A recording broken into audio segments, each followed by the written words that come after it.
I am Surabhi Sharma. खबरों से update रहने के लिए India TV YouTube channel subscribe करिए, साथ में बेल आइकन जरूर दबाएं। जुड़े रहें इंडिया टीवी के साथ।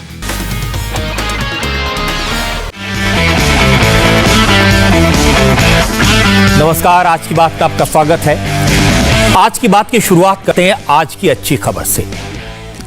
आज वैक्सीन के बारे में मेरे पास दो बड़ी खबरें हैं, दोनों अच्छी खबरें हैं। पहली खबर यह कि 2.5 महीने बाद हमारे देश में वैक्सीन का फुल स्केल प्रोडक्शन शुरू हो जाएगा। भारत में लोगों को वैक्सीन लगाने के लिए अगस्त से दिसंबर के बीच में वैक्सीन की 216 करोड़ डोजेज अवेलेबल हो जाएंगी। मेरे पास डिटेल्स है कि कौन कौन सी कंपनी कितनी वैक्सीन का प्रोडक्शन करेगी, मैं आपको बताऊंगा। और दूसरी खबर यह है कि बड़े पैमाने पर विदेशों से वैक्सीन खरीदने का इंतजाम भी किया गया है। सबसे पहले रूस की वैक्सीन स्पुतनिक वी अगले हफ्ते से लोगों के लिए अवेलेबल हो जाएगी। 2.5 महीने बाद जुलाई से हमारे देश में स्पुतनिक वैक्सीन का प्रोडक्शन भी शुरू हो जाएगा। पिछले कई दिन से वैक्सीन की शॉर्टेज को लेकर निराशा का माहौल दिखाई दे रहा था। कल ही दिल्ली में 100 वैक्सीनेशन सेंटर बंद कर दिए गए थे। महाराष्ट्र ने 45 साल से कम उम्र के लोगों को वैक्सीन लगाना बंद कर दिया था। वैक्सीन थी नहीं। अलग अलग शहरों से इसी तरह की खबरें आ रही थी कि वैक्सीन नहीं है। लोग उदास होने लगे थे। किसी को पता नहीं था कि वैक्सीन कब आएगी, कहां से आएगी। सबके मन में सवाल था, इतनी बड़ी मात्रा में, इतनी बड़ी तादाद में वैक्सीन कैसे मिलेगी, कब तक मिलेगी, इतनी वैक्सीन का प्रोडक्शन कैसे होगा। हमारे यहां इतनी बड़ी आबादी है, कम से कम 90 करोड़ लोगों के लिए वैक्सीन लगनी चाहिए और उसके लिए 180 वैक्सीन की डोजेस अवेलेबल होनी चाहिए। अब तक करीब 21 करोड़ लोग वैक्सीनेशन के लिए रजिस्ट्रेशन करवा चुके हैं। लोग दिन रात कंप्यूटर के जरिए वैक्सीनेशन का स्लॉट ढूंढने में लगे रहते हैं, नहीं मिलता।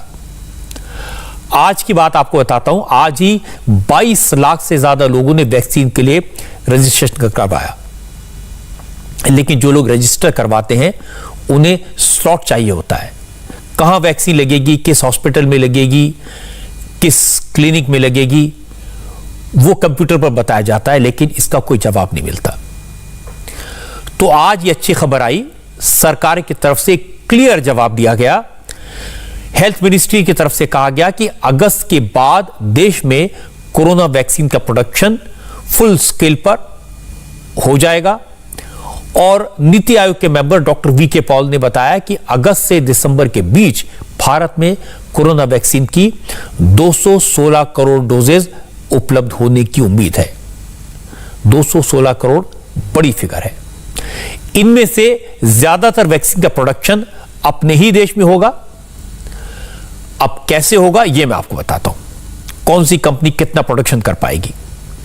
अगस्त से दिसंबर तक सीरम इंस्टीट्यूट की कोविशील्ड की 75 करोड़ डोजेज उपलब्ध होंगी।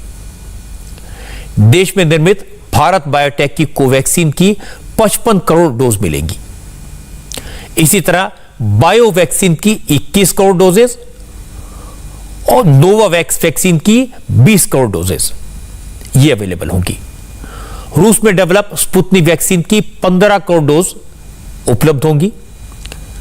जाइडस वैक्सीन की 5 करोड़ डोजेज और जेनोवा वैक्सीन की 6 करोड़ डोजेज ये भारत में अवेलेबल होंगी अगस्त से दिसंबर के बीच में। अब जिस तरह की कोशिश मोदी सरकार कर रही है, भारत के साइंटिस्ट जिस कदर मेहनत कर रहे हैं, फार्मा कंपनियों ने जिस तरह से प्रोडक्शन बढ़ाया है, वहां पर लोग बीमार हैं उसके बावजूद वो 24 घंटे काम कर रहे हैं। बहुत सारे ऐसे लोग हैं जो कोरोना से ग्रस्त हुए हैं। फार्मा कंपनीज में बड़ी मात्रा में लोगों की कमी है, लेकिन तो भी प्रोडक्शन पर में कमी नहीं आई है। और यह सही है कि इस समय प्रोडक्शन उतना नहीं है जितनी हमें जरूरत है। तो हेल्थ मिनिस्ट्री ने यह आज उम्मीद जताई, आश्वासन दिया, विश्वास दिलाया कि अगले साल के शुरुआती 3 महीने तक देश में 300 करोड़ वैक्सीन उपलब्ध होंगी। अगस्त और दिसंबर के बीच में 216 करोड़ अगर हम इस सीन को लेकर चले डोजेज भारत में निर्मित होंगी। अब इसमें रिस्क उतना माइनस कर दीजिए, but to be proud to say that 2 billion doses in a matter of 7-6 months will be made in India, for India, for people of India. तो इसमें कोई दो राय नहीं होनी चाहिए कि vaccine will be available for all as we move forward. And I can assure you that if I extend this estimate to early first quarter, this number is 3 billion, possibly 3 billion doses. तो अगस्त सितंबर से ये process शुरू होगा और दिसंबर तक करीब 200 crore doses available होंगी और 300 करोड़ डोजेस अगर हम अगले साल के पहले 3 महीने भी देखें। अगर इतनी वैक्सीन अवेलेबल हो जाती है तो हमारे देश में सब लोगों को वैक्सीन लग जाए, ये संभव होगा। कुछ वैक्सीन हम दूसरे मुल्कों को दे दें, ये भी संभव होगा। दोनों डोज लग जाए तभी जाकर हमारे देश को कोरोना के इस कहर से बचाया जा सकेगा। वैक्सीन लगाने के मामले में अब तक भारत का जो रिकॉर्ड है वो अच्छा कहा जा सकता है। पूरी दुनिया की 13% वैक्सीन भारत में लग रही है। देश में कोरोना वैक्सीन की अब तक करीब 18 करोड़ डोज लग चुकी हैं। हमारे यहां 17 करोड़ वैक्सीन दुनिया में सबसे कम वक्त में लगी, बड़ी स्पीड से लगी। सिर्फ मई के महीने की बात करें तो मई में अब तक 3 करोड़ 68 लाख वैक्सीन राज्यों को मिल चुकी है, जबकि 3 करोड़ 62 लाख वैक्सीन अब भेजी जा रही है, प्रोसेस में है। यानी मई के महीने में पूरे देश के लोगों के लिए 7 करोड़ 30 लाख वैक्सीन दी जाएगी। मई के महीने के लिए free doses supplied by government of India to states and UTs 1.65 crore. Factuals, I'll just read the facts. Free doses in the pipeline to be supplied by Government of India to states and UTs 2.35 crore. Doses directly procured by states and UTs 1.23 crore. Doses directly procured by states and UTs but currently in pipeline 1.27 crore. Doses directly procured by private hospitals 0.80 crore, 80 lakh doses. And for therefore, putting it all together, in the month of May, 7.30 crore doses are available for the vaccination program. ये बात सही है और सुनने में अच्छी लगती है कि हमारे देश में सबसे ज्यादा तादाद में सबसे ज्यादा स्पीड से वैक्सीन लगाई गई, लेकिन हमारा देश इतना बड़ा है, परसेंटेज के हिसाब से देखें तो ये कुछ भी नहीं है। भारत में इस समय वैक्सीन की भारी कमी है। बड़ी संख्या में लोग वैक्सीन लगवाना चाहते हैं, वैक्सीन अवेलेबल नहीं है। ये एक फैक्चुअल सिचुएशन है। अमेरिका में तो अब 50% से ज्यादा लोगों को वैक्सीन लगा दी गई, लेकिन हमारे यहां जनसंख्या अमेरिका और यूरोप के कई देशों को मिला दें तो उससे भी ज्यादा बैठती है।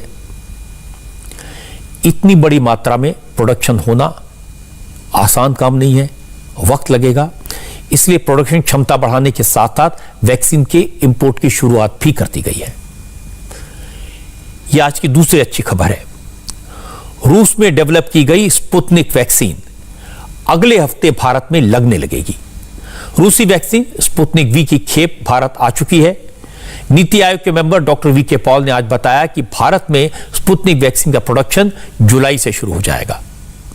भारत में स्पुतनिक वैक्सीन का प्रोडक्शन डॉक्टर रेड्डीज लैब कर रही है।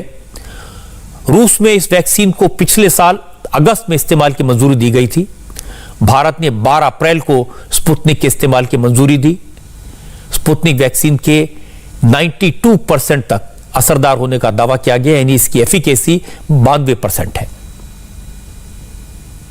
स्पुतनिक वैक्सीन देश में आ गया है और आज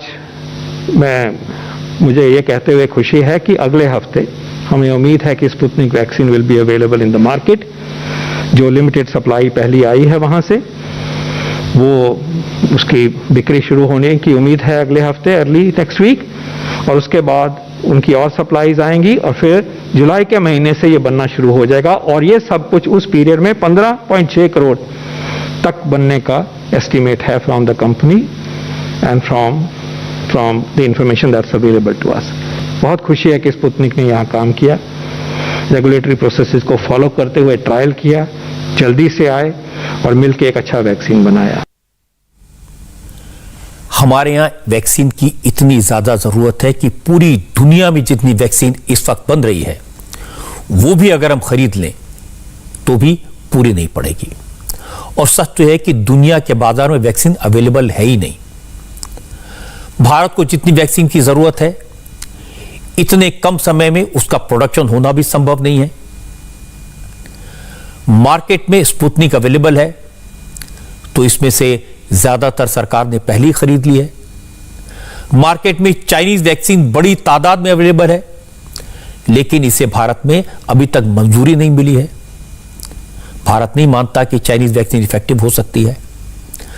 अमेरिका में फाइजर लगाई गई है, यह वैक्सीन जो कि 90% से भी ज्यादा इफेक्टिव मानी जाती है, लेकिन भारत में अभी तक फाइजर ने वैक्सीन बेचने के लिए अप्लाई भी नहीं किया है। पहले एप्लीकेशन दी थी, बाद में उसको विड्रॉ कर लिया। फाइजर की मांग है कि भारत में उसे किसी तरह की लीगल लायबिलिटी से इंडेमनिटी दी जाए, सुरक्षा दी जाए। यह संभव नहीं है। जहां तक एस्ट्राजेनेका का सवाल है, जो भारत में कोविशील्ड के नाम से जानी जाती है, कई और देशों में इसका प्रोडक्शन हो रहा है लेकिन वहां भी इसकी डिमांड ज्यादा है, सप्लाई कम है, तो वहां से भारत खरीद सके यह संभव नहीं है।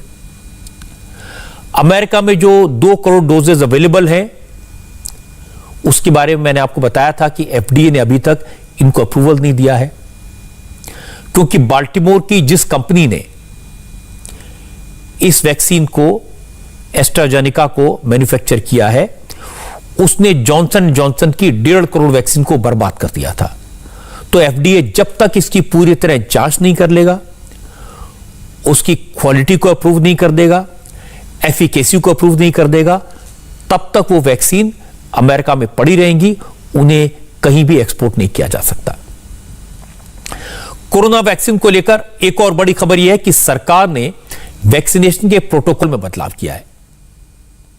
यह खबर उन लोगों के लिए जो कि पहली डोज लगा चुके हैं। अब कोविशील्ड वैक्सीन की 2 डोज के बीच में 12 से 16 हफ्ते का अंतर होगा। National technical advisory group on immunisation यानी NTAGI ने कोविशील्ड की 2 डोज के बीच 12 से 16 हफ्ते का अंतर रखने की सिफारिश की थी, जिसे आज हेल्थ मिनिस्ट्री ने मंजूर कर लिया। 3 महीने में यह दूसरी बार है जब कोविशील्ड के 2 डोज के बीच जो डिफरेंस है उसको बढ़ाया गया है। मार्च में केंद्र सरकार ने कोविशील्ड वैक्सीन की 2 डोज के बीच का अंतर 4 से 8 हफ्ते रखने को कहा था। इससे पहले यह टाइम लिमिट 4 से 6 हफ्ते थी।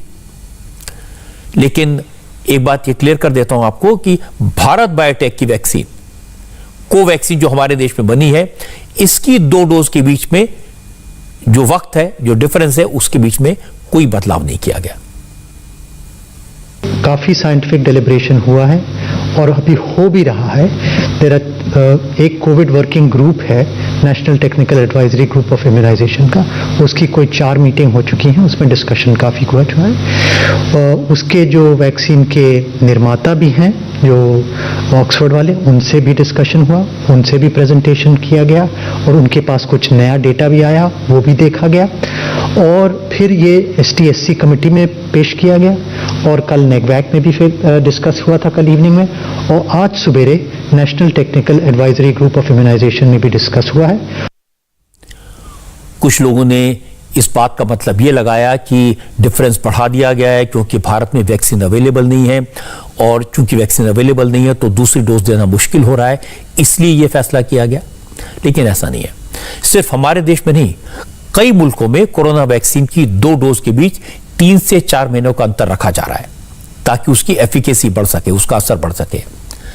द लैंसेट में एक रिपोर्ट छपी है, उसमें लिखा कि कोविशील्ड की 2 डोज के बीच 12 हफ्ते यानी 3 महीने का अंतर होने से इसका असर बढ़ जाता है। लैंसेट की रिपोर्ट में कहा गया कि कोविशील्ड वैक्सीन की पहली डोज 76% तक प्रोटेक्शन देती है, 76%। और हमारे देश में एस्ट्राजेनेका की कोविशील्ड वैक्सीन का प्रोडक्शन करने वाले सीरम इंस्टीट्यूट ऑफ इंडिया के CEO अदार पूनावाला ने भी एक बार पहले कहा था कि अगर वैक्सीन के 2 डोज के बीच 2-3 महीने का अंतर रखा जाए तो वैक्सीन 90% तक असरदार हो जाती है। ब्रिटेन और कनाडा में कोरोना वैक्सीन की दूसरी डोज 4 महीने बाद दी जा रही है। अमेरिका के सेंटर फॉर डिजीज कंट्रोल के मुताबिक कोरोना का टेस्ट पॉजिटिव आने के कम से कम 90 दिन बाद 90 डेज के बाद वैक्सीन दी जानी चाहिए। वर्ल्ड हेल्थ ऑर्गेनाइजेशन ने कोविड पेशेंट्स में 6 महीने तक नेचुरल इम्यूनिटी रहने की बात कही है। WHO के मुताबिक अगर पहली डोज के बाद कोई कोरोना पॉजिटिव पाया जाता है तो दूसरी डोज उसके 8 हफ्ते बाद ही दी जानी चाहिए। लेकिन वैक्सीन को लेकर चैलेंज सिर्फ प्रोडक्शन को लेकर नहीं है, सिर्फ इस बात को लेकर नहीं है कि हमारे यहां वैक्सीन की जरूरत ज्यादा है, सप्लाई कम है, सिर्फ इस बात को लेकर नहीं है कि वैक्सीन सब लोगों के लिए आते आते कम से कम 4-5 महीने लगेंगे। हमारी सबसे बड़ी प्रॉब्लम है अफवाहों से लड़ना, जो इन सबसे मुश्किल है। और पहले दिन से वैक्सीन को लेकर तरह तरह की अफवाहें उड़ती रही हैं। पहले लोगों ने कोवैक्सीन पर सवाल उठाए, फिर बहुत सारे लोगों ने सवाल उठाए कोविशील्ड कोवैक्सीन असरदार नहीं है। ग्राउंड लेवल पर आज भी यह हो रहा है, और क्या हो रहा है यह देखना जरूरी है। वैक्सीनेशन को लेकर सबसे ज्यादा दिक्कत गांवों में, देहाती इलाकों में हो रही है, स्लम्स में यानी झुग्गी झोपड़ी वाले इलाकों में हो रही है। आज भी यह हालत है। मैंने इंडिया टीवी के रिपोर्टर से कहा कि जमीनी हकीकत जानने के लिए ग्राउंड पर जाएं, लोगों से पूछें, और आप जानकर हैरान रह जाएंगे कि हमारे रिपोर्टर्स वैक्सीनेशन की रियलिटी को समझने के लिए दूर दराज नहीं, दिल्ली और मुंबई जैसे शहरों के गांव और स्लम्स में गए। अब दूर दराज जाना आज के जमाने में थोड़ा मुश्किल है, ज्यादा खतरनाक है, लेकिन दिल्ली के आसपास गांव हैं, मुंबई में स्लम्स बीचों बीच हैं। तो हमारी संवाददाता गोनिका अरोड़ा पार्लियामेंट से सिर्फ 10 किलोमीटर दूर कॉमनवेल्थ विलेज के पीछे झुग्गी झोपड़ी में गई। यह स्लम एरिया है, यहां 4 से 5 हजार झुग्गियां हैं, हजारों लोग रहते हैं। लेकिन जिस बात ने चौंकाया वो ये, इस झुग्गी बस्ती में रहने वाले लोगों ने ना के बराबर वैक्सीन लगाई है। गोनिका ने झुग्गी में रहने वाले लोगों से बात की तो उन्होंने बताया कि वैक्सीन को लेकर सरकार का कोई आदमी उनके इलाके में नहीं आया। वैक्सीन लगाने को लेकर इस इलाके में कई सारा की अफवाहें फैलाई गई। अब ये अफवाहें क्या हैं, क्या शक शुबे हैं, ये आपको मैं इन्हीं लोगों की जुबानी सुनवाऊंगा, लेकिन पहले गोनिका की रिपोर्ट देखिए। देश भर में कोरोना के मामले तो लगातार बढ़ ही रहे हैं, लेकिन इससे बचने के लिए डॉक्टर, साइंटिस्ट, एक्सपर्ट सब यही कह रहे हैं कि वैक्सीनेशन जरूर लगवाएं। लेकिन दिल्ली के कई हिस्से ऐसे भी हैं जहां पर लोगों को वैक्सीन के बारे में जानकारी तक नहीं है। हम इस वक्त अक्षरधाम मंदिर के पास कॉमनवेल्थ गेम्स जो जगह है उसके नीचे जो झुग्गियां बनी हुई हैं वहां पर मौजूद हैं, और इस क्लस्टर में रहने वाले लोगों को ये नहीं पता है कि वैक्सीन कहाँ लग रही है, या फिर यहाँ तक कोई आया ही नहीं है कि इन्हें बता पाए कि आखिर वैक्सीन क्यों लगनी है, किस लिए लगनी है, कहाँ लगनी है। एक अफवाह के चलते लोग कह रहे हैं कि कोरोना का टीका नहीं लगवाना है, लोग मर रहे हैं, और ये अफवाह यहाँ पर फैली हुई है। ये जो जगह है ये कॉमनवेल्थ गेम जहाँ पर एक आइसोलेशन सेंटर बनाया गया है, जहाँ पर आइसोलेशन बेड्स हैं, वहाँ के बिल्कुल करीब है अक्षरधाम मंदिर, जहाँ से दिल्ली नोएडा को जोड़ने वाला जो रास्ता है। लेकिन उसके बावजूद यहाँ पर ना तो कोई प्रशासन का, ना ही कोई सरकार से यहाँ पर पहुँचा है लोगों को बताने के लिए कि कोरोना फैला हुआ है, उससे बचना है तो टीका लगवाना है। लेकिन टीका यहाँ पर लोग नहीं लगवा रहे हैं, लोगों में डर है, लोगों में अवेयरनेस नहीं है। टीका लग रहा है कोरोना का, पता है उसके बारे में? ना, हमें नहीं पता है। सुना है इसके बारे में? ना, हमने तो अभी नहीं सुना साहब। कोरोना के बारे में सुना है वैसे? हाँ, कोरोना बीमारी फैल रही है, इसका सुना है। तो उससे बचने के लिए जो टीका बना है, जो कितने महीनों से लग रहा है, उसके बारे में कुछ नहीं सुना है?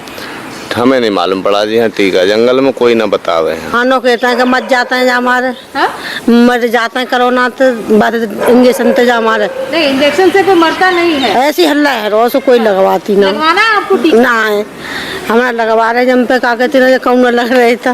कोरोना के टीका के बारे में सुना है आपने? जी बिल्कुल सुना है। सुना है जी। अच्छा, क्या पता है उसके बारे में? काफ़ी लोग बोलते हैं कि टीका लगवाओ मत, टीके से काफ़ी लोग मर रहे हैं, मतलब जो दवाई उसके अंदर डाली जाती है वो खराबी कर रही है। ये किसने बोला है?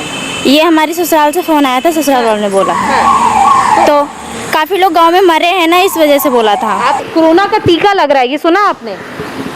सुने तो हैं, मगर यहाँ कोई किसी को कोरोना की टीका की ना जरूरत है। क्यों नहीं जरूरत है? इसलिए ना जरूरत है, यहाँ सब मेहनत करने वाले हैं, इसलिए ना जरूरत है। जो बैठ के 24 घंटा एसी में, उन्हें टीका की जरूरत है। यहाँ तो मेहनत करने वाले, यहाँ किसी को नहीं जरूरत है। और नहीं मेरे जंगल में किसी को कोरोना हुआ, किसी को जंगल में लगवाना भी नहीं चाहते आप? नहीं, हम नहीं चाहते हैं। बीमारी से बचना नहीं है कोरोना? बीमारी से तो बचे पड़े हैं, करो टीका लग के का मरना है। क्यों नहीं लगवाया? नहीं लगाओ ना।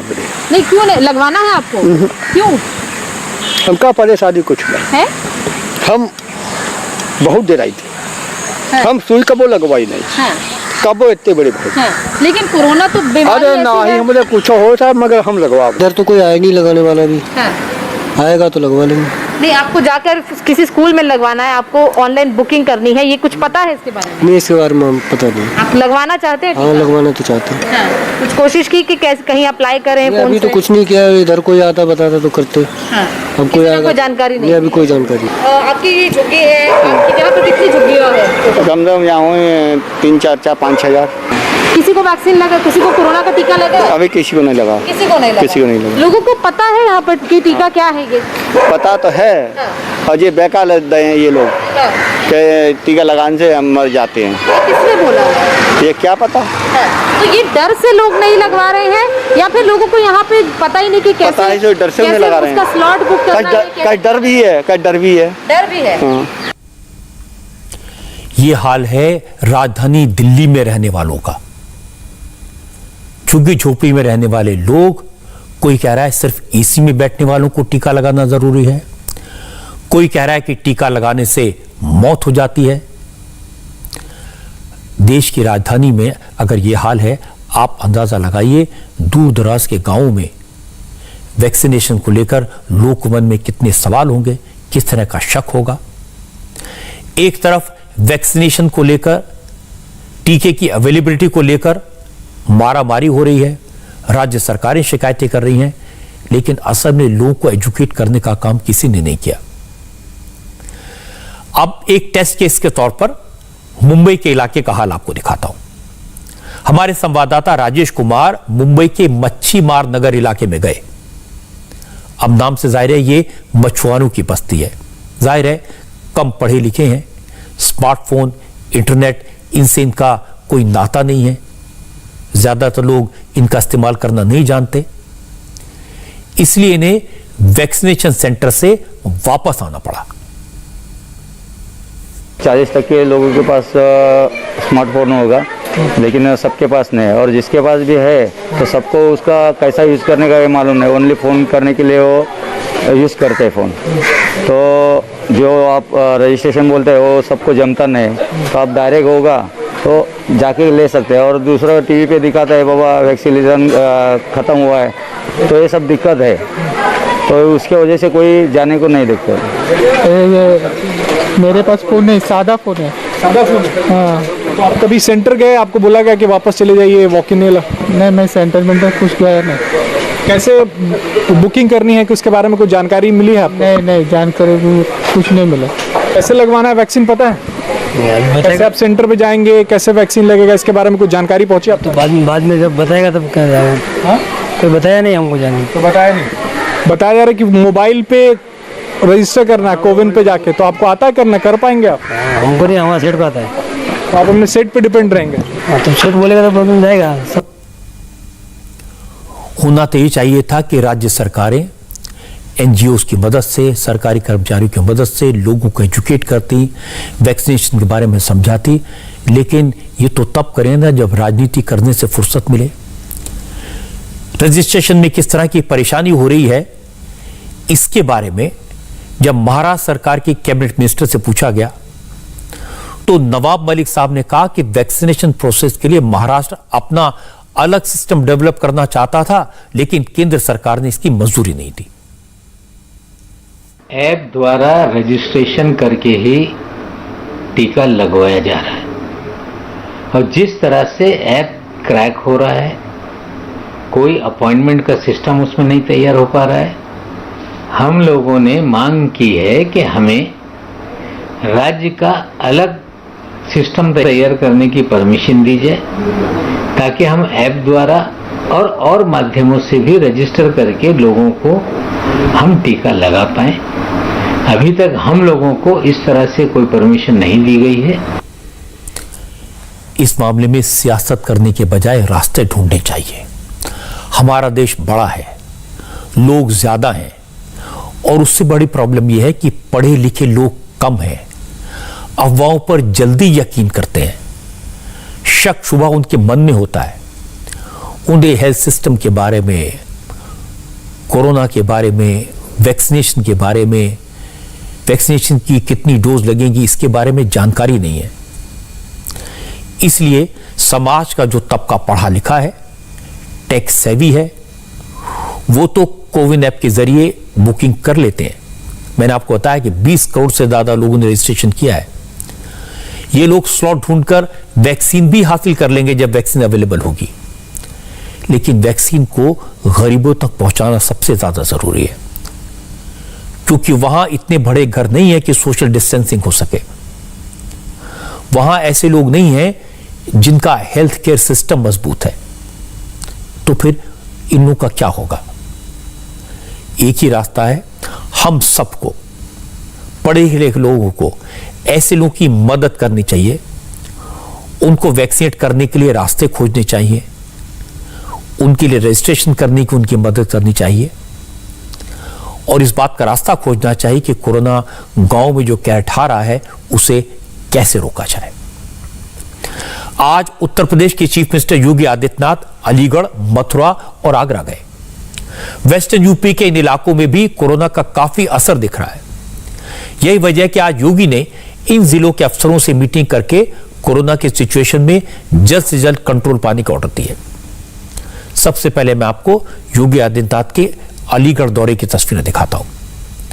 आज अलीगढ़ मुस्लिम यूनिवर्सिटी में जब योगी आदित्यनाथ पहुंचे तो लोगों ने कहा कि 33 साल बाद उत्तर प्रदेश का कोई मुख्यमंत्री एएमयू आया है। जरा सोचिए, 1988 में 1988 में नरेंद्र तिवारी जब उत्तर प्रदेश के मुख्यमंत्री थे तो वो एएमयू गए थे। 33 साल बाद आज योगी एएमयू पहुंचे। वजह थी कोरोना ने इस यूनिवर्सिटी पर कहर बरपाया है। मैंने आपको बताया था कि 19 सिटिंग प्रोफेसर्स के अलावा कई नॉन टीचिंग स्टाफ की भी अलीगढ़ मुस्लिम यूनिवर्सिटी में मौत हुई है। 20 दिन में एएमयू के 40 लोगों की जान कोरोना के इन्फेक्शन की वजह से गई। आज योगी आदित्यनाथ ने यूनिवर्सिटी के वाइस चांसलर से बात की। इसके अलावा वो एएमयू के ही जवाहरलाल नेहरू मेडिकल कॉलेज में भी गए, यहां के इंतजाम देखे। एएमयू के जिन प्रोफेसर्स की कोरोना की वजह से मौत हुई उनमें ज्यादातर का इलाज इसी मेडिकल कॉलेज में हो रहा था। हालांकि प्रोफेसर्स की मौत को लेकर अलीगढ़ आने से पहले योगी आदित्यनाथ एएमयू के वाइस चांसलर से बात करके कोरोना से मुकाबले के लिए यूनिवर्सिटी एडमिनिस्ट्रेशन को तैयार रहने के लिए कहा और हर मुमकिन मदद देने का भरोसा दिया। आज उन्होंने एएमयू जाकर कहा कि उनकी सरकार यूनिवर्सिटी को कोरोना के खिलाफ जंग में किसी भी सहूलियत की, किसी भी चीज की कमी नहीं होने देगी। इसके बाद योगी आदित्यनाथ अलीगढ़ में बने कोविड कमांड सेंटर और कोविड कंट्रोल रूम में भी गए।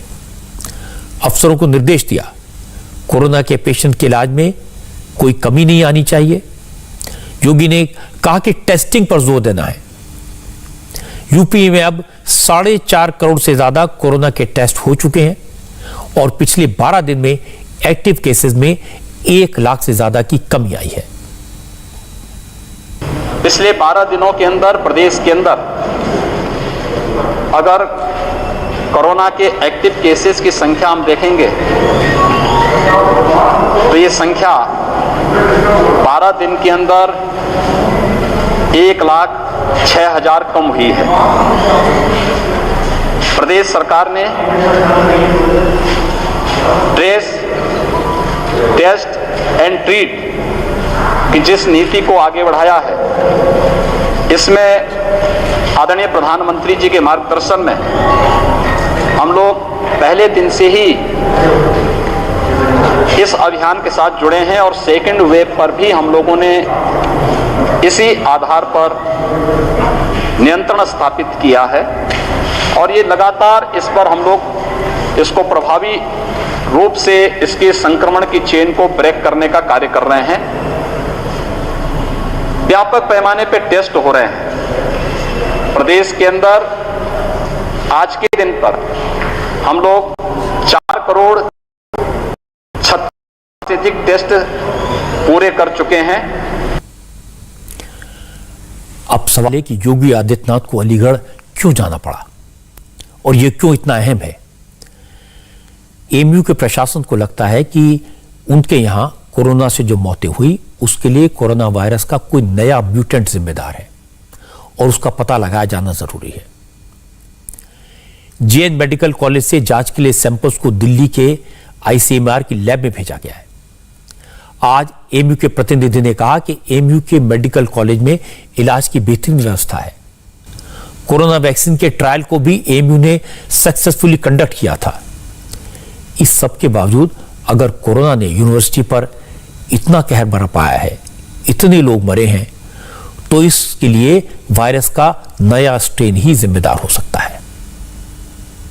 Institute of genomic integrated biology जो है, जो CSIR का पार्ट है, ये जो है कि यहाँ पर अगर हमें कोई एप्रीहेंशन हो रहा है कि बहुत सी फैसिलिटीज है। फर्स्ट जब फेज आया था, लेवल 2 हॉस्पिटल है, पूरा इंफ्रास्ट्रक्चर है, बेस्ट ऑफ द डॉक्टर्स हैं। अगर इस तरह से कोई चीज़ हो रही है तो हम सैंपल जो है उसकी सीक्वेंसी को देख के, क्योंकि अगर हम सोचते हैं कि there might be a possibility of new variant being circulated out here, तो उसकी जो कहना है उसकी स्ट्रेंथ क्या है, उसका स्ट्रेन जो है उसको गेज करने के लिए एपिडेमोलॉजी जो कहते हैं, टर्मिनोलॉजी जो है उसको देखें, उसकी सीरीज को देखें, तो उसके लिए ये सैंपल जो है, ये शोध के लिए, रिसर्च के लिए जो हमारे पास अभी वैक्सीन है या इससे रिलेटेड दवाइयाँ हैं, तो उसके होगा।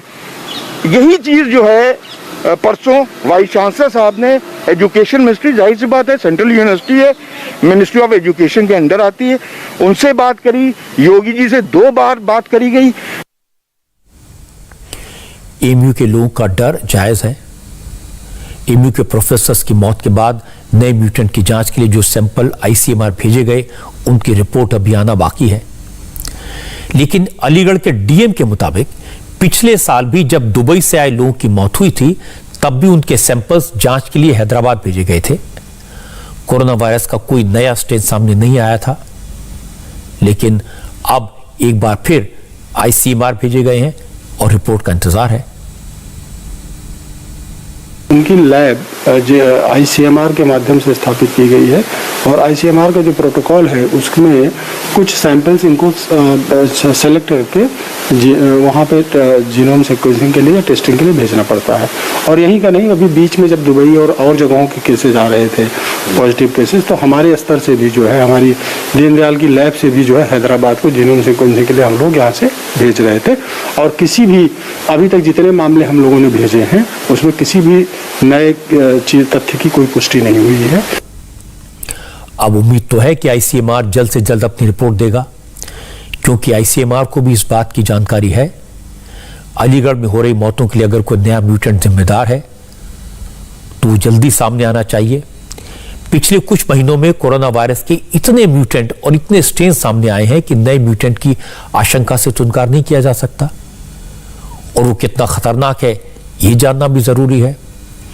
अगर ये म्यूटेंट शुरुआत में पकड़ में आ गया तो इसकी वजह से बढ़ने वाले केसेस पर रोक लगाई जा सकती है, वरना पश्चिमी उत्तर प्रदेश में हालात बिगड़ सकते हैं।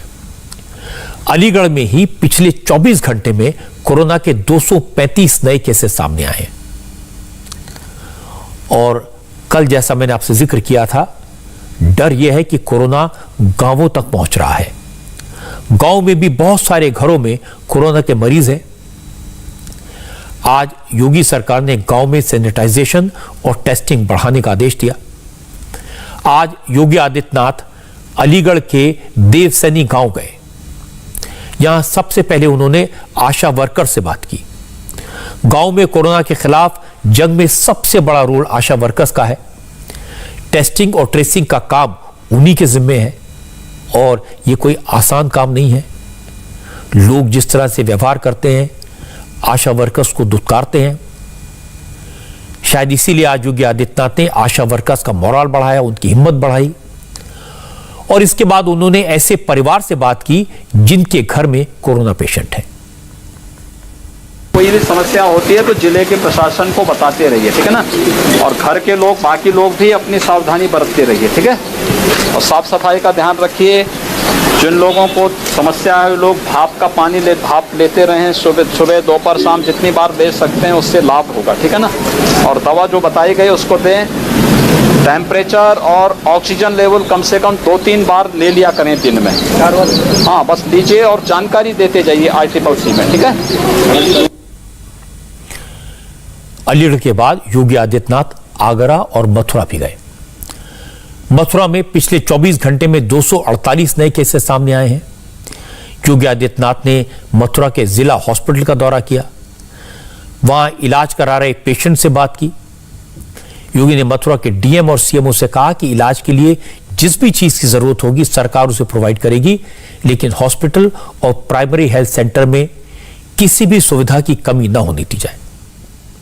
योगी ने कहा कि ऑक्सीजन शॉर्टेज की प्रॉब्लम थी, लेकिन अब ये काफी हद तक सॉल्व हो चुकी है और अब वैक्सीनेशन पर पूरा फोकस है। वैक्सीनेशन की कार्रवाई युद्ध स्तर पर हुई है और इसमें प्रदेश में 1,43,45 साल से ऊपर के लोगों को वैक्सीन दिया जा चुका है। 2,65,700 से अधिक वैक्सीन हम लोग 18 वर्ष से ऊपर के लोगों को अब तक प्रदेश में वैक्सीन दे चुके हैं और ये वैक्सीनेशन के कार्यक्रम को भी युद्ध स्तर पर आगे बढ़ाने का कार्य प्रदेश के अंदर युद्ध स्तर पर चल रहा है। प्रदेश के अंदर वैक्सीन की आपूर्ति अनवरत बनाया जा सके, इसके लिए 45 प्लस के लिए भारत सरकार मुफ्त में वैक्सीन उपलब्ध करा रही है, लेकिन 18 से 44 को हर व्यक्ति को बिना भेदभाव के मुफ्त में वैक्सीन उपलब्ध कराया जा सके, इसके लिए प्रदेश सरकार ने वैक्सीन की प्रक्रिया, इस समय वैक्सीनेशन की कार्रवाई 18 जनपदों में प्रारंभ की है। इस मंडल के 3 ऐसे जनपद हैं, आगरा, फिरोजाबाद और मथुरा, जहां पे वैक्सीनेशन युद्ध स्तर पर चल रहा है। लेकिन साथ साथ हम लोगों ने ग्लोबल टेंडर भी इसके लिए जारी किया है, जिससे अधिक से अधिक वैक्सीन ला करके अधिक से अधिक लोगों को हम वैक्सीन उपलब्ध करा सकें और लोगों को ये वैक्सीन की प्रक्रिया के साथ हम जोड़ सकें। ये अच्छी बात है कि योगी आदित्यनाथ खुद गांव में जा रहे हैं, कस्बों में जा रहे हैं, शहरों में जा रहे हैं, हॉस्पिटल देख रहे हैं, हालात का जायजा ले रहे हैं। इससे ग्राउंड रियलिटी पता चलती है। कई सारे चीफ मिनिस्टर हैं जो सिर्फ अपने दफ्तर में बैठकर कोरोना का मैनेजमेंट कर रहे हैं, लेकिन यूपी सरकार ने जिस तरह से कोरोना का मैनेजमेंट किया उसकी तारीफ WHO ने भी की है।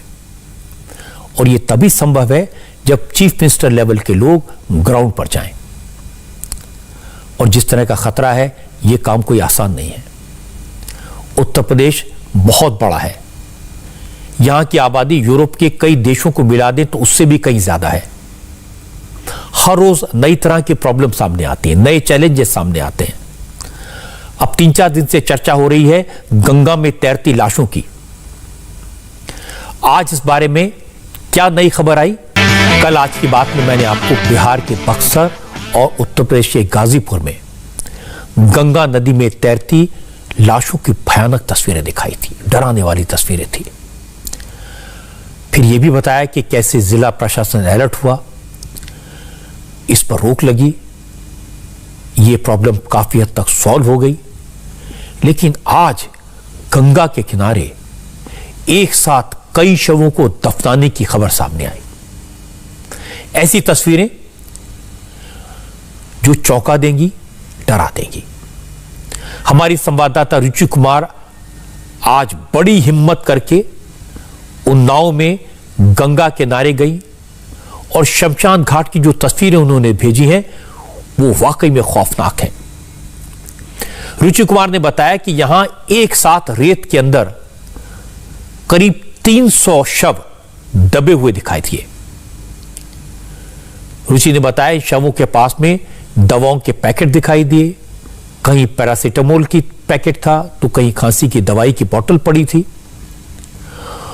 और पहली नजर में इन लाशों को देखने में ऐसा लगा कि ये पिछले कुछ दिनों में ही यहां पर लाई गई हैं और फिर इन्हें मिट्टी डालकर रेत के नीचे दबा दिया गया। अब इन शवों को लेकर कई सवाल उठे। पहला सवाल तो है कि उन्नाव में अचानक ऐसा क्या हो गया कि एक साथ इतने शव शमशान घाट पर पहुंच गए? क्या घाट के पास मौजूद गांवों में स्थिति बहुत खराब है? क्या गांवों में कोरोना की महामारी फैल गई है? क्या कोरोना की वजह से ज्यादा लोगों की मौत हो रही है?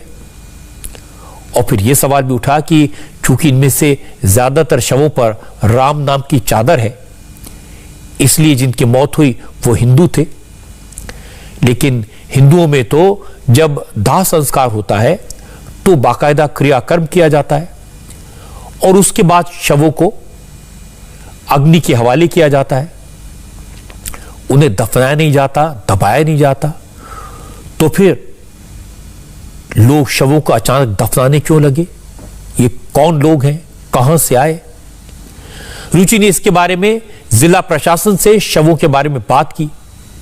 सबसे पहले रुचि कुमार की वो रिपोर्ट आपको दिखाना चाहता हूं जो उन्होंने उन्नाव में गंगा किनारे रोतापुर घाट से भेजी है। उन्नाव का ये रोतापुर घाट है, गंगा जी के किनारे ये शमशान है। यहाँ पे कुछ चिताएं भी जलती हुई दिखाई दे रही हैं, लेकिन बड़ी तादाद में इस तरह से लोग दफन किए गए हैं। ये कब्रें हैं, बहुत सारी कब्रों के ऊपर रामनामी भी बिछा हुआ है। और यहाँ पे जब आगे आप जाएंगे तो बहुत सारी कब्रों में साथ में दवाएं भी हैं, जिसमें पैरासीटामोल भी है, इंजेक्शंस भी हैं। अब आमतौर पे यहाँ आसपास के गाँव से लोग आते हैं, जो अपने चले जाते हैं उनका यहाँ अंतिम संस्कार किया जाता है। गांव में ऐसा कहा जाता है कि जो कुंवारी लड़कियां हैं या जिनकी अननेचुरल डेथ होती है उनको इस तरह से दफना दिया जाता है। लेकिन इतनी बड़ी तादाद में यहाँ पे जो कब्रें दिखाई दे रही हैं, ये बहुत तरह के सवाल खड़े कर रही हैं, क्योंकि ये जो कब्र है इसमें बालू पूरी दिखाई दे रही है, कपड़े भी दिख रहे हैं। इससे ऐसा लगता है कि ये बहुत ज्यादा पुरानी नहीं हो सकती, क्योंकि गंगा जी का पानी बढ़ता रहता है तो ये सब बहाव में बह जाता है, वहां तक गंगा जी चली जाती हैं। लेकिन ये सब लग रहा है कि अभी हाल की है। प्रशासन का कहना है कि गांव में ये आम बात है, उनकी परंपरा है कि अगर कोई लड़की जिसकी शादी नहीं हुई है उसकी मौत होती है तो उसको नदी के किनारे इस तरह से दफनाया जाता है। लेकिन बड़ा सवाल है, गांव के लोग कुछ सवाल उठा रहे हैं कि कोरोना का काल है तो इतनी बड़ी तादाद में जो यहाँ शमशान पे दफन किए लोग दिखाई दे रहे हैं, आखिर ये किस बीमारी से मरे हैं? कोरोना तो नहीं चल रहा है, लेकिन मरीज आदमी हैं। 2-3 लोग अस्पताल में, 1 लोग मर गए हैं कल परसों। और क्या क्या हो रहा है गांव में लोगों और तबीयत खराब हो रही, बुखार आ रहा है सब लोगों को। ज्यादा लोगों को बुखार आ रहा है? हाँ, सबके घर में आ रहा है, 1-2 लोगों को जरूर आ रहा है। ये जो यहाँ शमशान है आपका, यहाँ पे आमतौर में जब आप लोग किसी गाँव में ही रहते हैं, आते थे तो ये जो कब्रें देख रहे हैं कितनी देखते थे और कितनी ज्यादा बढ़ गई? इस महीने में बहुत आई हैं, कम से कम एक दिन में 30-32 आती हैं और महीने में तो 200 से ऊपर हो गई हैं। ज्यादा लोग मर गए? हाँ। ये जो कब्रें हैं ये कितनी पुरानी है जो ये सामने हमें दिख रही है सब? ये महीने भर की हैं। महीने भर की? हाँ। अभी आए थे हाल में 2-4 दिन पहले आप? हाँ। तो कहाँ तक कब्रें थी? कब्रें वैसी गाड़ते थे, अब इधर गाड़ने लगे, 1-2 उधर भी गड़ी हैं। ये सब कह रहे हैं कि पुरानी कब्रें हैं, बहुत पुरानी वाली दब गई सगरी, और ये नई गाड़ी गई है इस महीने में। जिन सज्जन की आप बात सुन रहे थे, ये घाट के पास बने गांव में रहते हैं, गंगा किनारे अपने पशुओं को चराने के लिए लाते हैं। रुचि कुमार ने गांव के कुछ और लोगों से भी बात की। उन्होंने जो बताया वो और चौंकाने वाला था। गांव के लोगों का कहना था कि पहले के मुकाबले शवों की संख्या बढ़ी है और कई लोग ऐसे हैं जो जल्दबाजी में इन शवों को थोड़ी जमीन खोदकर ही दफना देते हैं। 10, 11, 12 लक्का, 7 लक्का आती हैं रोज। और हम लोग यहाँ मतलब रोज आते हैं, देखते हैं ना, रोज 6, 7, 8 और किसी दिन 12, 11 आते रहते हैं। वो जब कब ऐसा हो जाता है, मतलब रात को इधर आओ तो मट्टी जला करती हैं, रात को भी जलाते भी हैं, कभी ज्यादा जैसे आ जाते हैं तो बोलते गाड़ दो ऐसे ही। पहले से ज्यादा हो गई आज? हाँ पहले ज्यादा है। पहले से कितना ज्यादा? पहले से ज्यादा, पहले 2 ही 3 4 आती थी, कभी आती ही नहीं थी। कभी कभी आती ही नहीं। अब तो रोज ऐसा लगा 5 6 7 8 आती ही रहती है। से क्या वो 10 12 हो जाती है, रोज 12 13 ऐसा ही आता है। वो भी इतने में ऊपर धर देते तो कुत्तों लोग ऐसे के बाहर करते हैं, तो यही तो गंदगी सब फैलती है। अब सवाल है कि ये कौन लोग हैं जिनके शवों को दफनाया जा रहा है? क्या कोरोना की वजह से शवों को जल्दबाजी में दफनाया जा रहा है? इस सवाल का जवाब हमने मांगा उन्नाव के डिस्ट्रिक्ट मजिस्ट्रेट से। उनका कहना है कि हिंदू धर्म में अविवाहित महिला और बच्चों के शव जलाते नहीं, उन्हें दफनाते हैं, इसीलिए ये शव ज्यादा दिखाई दे रहे हैं। जो शव आते हैं और उन्हें दफनाया जाता है, वहाँ देखिए कुछ बिरादरी भी ऐसी है और कुछ सभी बिरादरी में जैसे कोई बच्चे का है या असामयिक दुर्घटना हो गई, अविवाहित लोग हैं, तो उन लोगों को वहाँ पर दफना के और एक कफन डालने की भी परंपरा है, तो वो वही वहाँ पर हैं।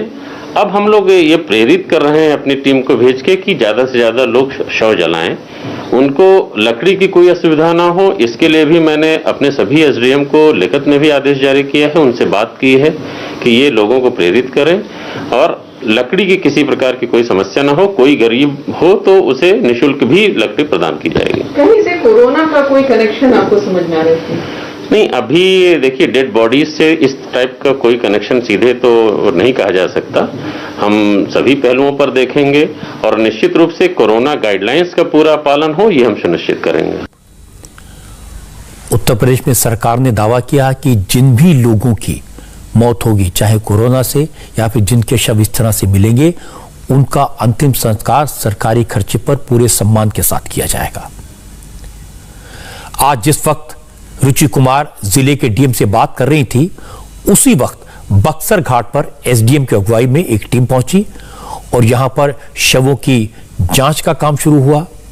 जो शव घाट पर मिट्टी में दबाए गए थे, उन शवों को दोबारा खोदा गया और फिर विधिवत तरीके से उनका अंतिम संस्कार करवाया गया।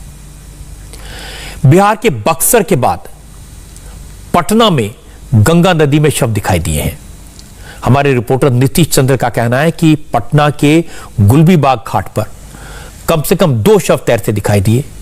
ये वो घाट है जहां शवों को अंतिम संस्कार के लिए लाया जाता है। बाकायदा एक शमशान घाट बना हुआ है, लेकिन आज जो शव दिखे उनमें से एक शव तो पीपीई किट में लिपटा हुआ था। तो अंदेशा है कि शव किसी कोरोना इन्फेक्टेड का हो सकता है और दूसरा शव एक बच्चे का था। नीतीश ने जब आसपास के लोगों से बात की तो उनका कहना था कुछ लोग ऐसे हैं जो रात के अंधेरे में लाश को गंगा घाट पर लाते हैं और उन्हें प्रवाहित कर देते हैं। पटना के गुलबी घाट पर हैं जहां शवों का अंतिम संस्कार होता है। मेरे ठीक पीछे ये गुलबी घाट है और यहां देखिए गंगा नदी में 2 शव दिखाई दे रहे हैं। एक शव यहाँ ठीक हमारे सामने है और पीपी किट पहना हुआ दिख रहा है शव, यानी कोरोना का ये मरीज रहा होगा और यहाँ इसे फेंक दिया गया है। यहाँ के जो लोग हैं वो बता रहे हैं कि जब उनकी नज़र पड़ी इस शव पर, उसके बाद एक और बच्चे का शव उन्हें दिखाई दिया और यहाँ से ठीक थोड़ी दूर आगे आपको जहाँ कुछ लोग दिखाई दे रहे हैं उसके करीब नदी में एक जो तैरता हुआ चीज़ दिखाई दे रहा है, दरअसल वो एक बच्चे का शव है। वो किनारे आ गया था, लेकिन कुछ स्थानीय जो नाविक थे उन्होंने बांस से उसे अंदर की तरफ कर दिया, नदी की आगे की तरफ। और इस तरह से 2 शव मिले हैं पटना में गुलबी घाट पर। हैरानी की बात है कि स्थानीय प्रशासन अभी तक नहीं पहुंचा है। सुबह से लोगों को ये जानकारी है और चूंकि ये किनारे आ गए थे इसलिए थोड़ा नदी के अंदर की तरफ करने की कोशिश की है स्थानीय लोगों ने। ये शव कहां से आया, क्या ये कोरोना पीड़ित था या नहीं था, इसकी जानकारी नहीं है, लेकिन चूंकि एक शव पीपी किट पहना हुआ है इसलिए बहुत संभावना इस बात की है कि कोई कोरोना मरीज जिसकी मौत हुई परिजनों ने उसे यहाँ पर फेंक दिया। और आप देखिए जो नाविक हैं वो उस शव को, चूंकि वो किनारे आ गया है और यहाँ पर काम चल रहा है यहाँ पर, इसलिए उसे नदी की आगे के हिस्से में बीच धारा में हटाने की कोशिश कर रहे हैं लोग। यहाँ इस तरह से फेंकते हुए कभी देखा आप लोगों ने? हाँ, फेंकते देखे, फेंक के चले जाते हैं। अब कितना हम लोग ध्यान देंगे जलाने के लिए, तो बोलते हैं नहीं जलाते हैं, बिक के चल जाते हैं। अच्छा, तो ये कौन लोग होते हैं जो कोरोना पीड़ित मरीज हैं? अभी वही लोग आ रहे हैं? कोरोना पीड़ित है कि क्या था, उतना तो माने हम लोग थोड़ी माने की बात करे जाते हैं कि कोरोना। लोगों ने रोका नहीं कभी उन लोगों को कि क्यों? है ना कि माने की जलाइएगा तो जला दीजिए, तो नहीं हम परवाह करेंगे। कभी कभी माने की ना भी रहते हैं तो पीछे में बिक के उके अपना चल जाते हैं।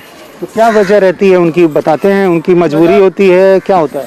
एक वो तो गंगा में परवाह होता है, जैसे कि डेड बॉडी जिसको माने की जला हुआ रहता है, जलाया नहीं जाता, परवाह होता है। फिर बच्चा माने की जलता नहीं है, उसको माने की परवाह किया जाता है। भगत उगत रहते हैं, उसको परवाह किया जाता है। गंगा के किनारे का जो इलाका है बहुत लंबा है। पहले गंगा में 33 लाशें मिली और फिर रेत में दबी, तो बहुत सारी बातें कही गई। कुछ लोगों ने कहा कि हिंदुओं में ऐसी परंपरा है जिनमें शवों का दाह संस्कार नहीं किया जाता, बच्चों का, कुंवारी लड़कियों का उन्हें दफनाया जाता है। लेकिन ऐसे केसेस की संख्या इतनी ज्यादा तो नहीं हो सकती। जिस तादाद में गंगा नदी पर और गंगा के घाटों पर डेड बॉडीज मिली हैं वो नॉर्मल नहीं है। यूपी और बिहार में 70 से ज्यादा लाशें गंगा में तैरती दिखाई दी थी। आज उन्नाव में गंगा घाट पर बड़ी संख्या में दफन किए गए शव दिखाई दिए। तो एक बात साफ है कि गंगा और उसके घाटों में इतनी बड़ी संख्या में शवों का मिलना कहीं ना कहीं कोरोना की महामारी से जुड़ा हो सकता है। इसलिए बहुत ज्यादा सावधानी बरतने की जरूरत है। और मुझे यह अच्छा लगा कि इन सब इलाकों में डीएम्स ने, लोकल प्रशासन ने सावधानी बरती है, शवों का आदर के साथ दाह संस्कार किया है और इसकी तह में जाने की भी कोशिश की है। कोरोना से जुड़ी बहुत सारी खबरें हमने देख ली हैं। थोड़ी सी सियासत की बात करेंगे। बंगाल में अब भी सियासी जंग किस तरह जारी है। सियासत के टकराव की बड़ी खबर पश्चिम बंगाल से आई। यहां गवर्नर जगदीप धनखड़ चुनाव के बाद जो हिंसा हुई उससे प्रभावित कूच विहार के दौरे पर पहुंच गए। गवर्नर ने हिंसा पीड़ित परिवारों से मुलाकात की। जिन लोगों ने अपनों को खोया वो जगदीप धनखड़ को देखकर रोने लगे, बिलखने लगे, उनके पैरों में गिर गए।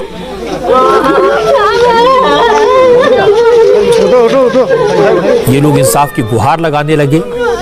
राज्यपाल ने उन घरों को देखा जहां तोड़फोड़ की गई थी। लोगों से मिलने के बाद जगदीप धनखड़ ने ममता बनर्जी से तीखे सवाल पूछे।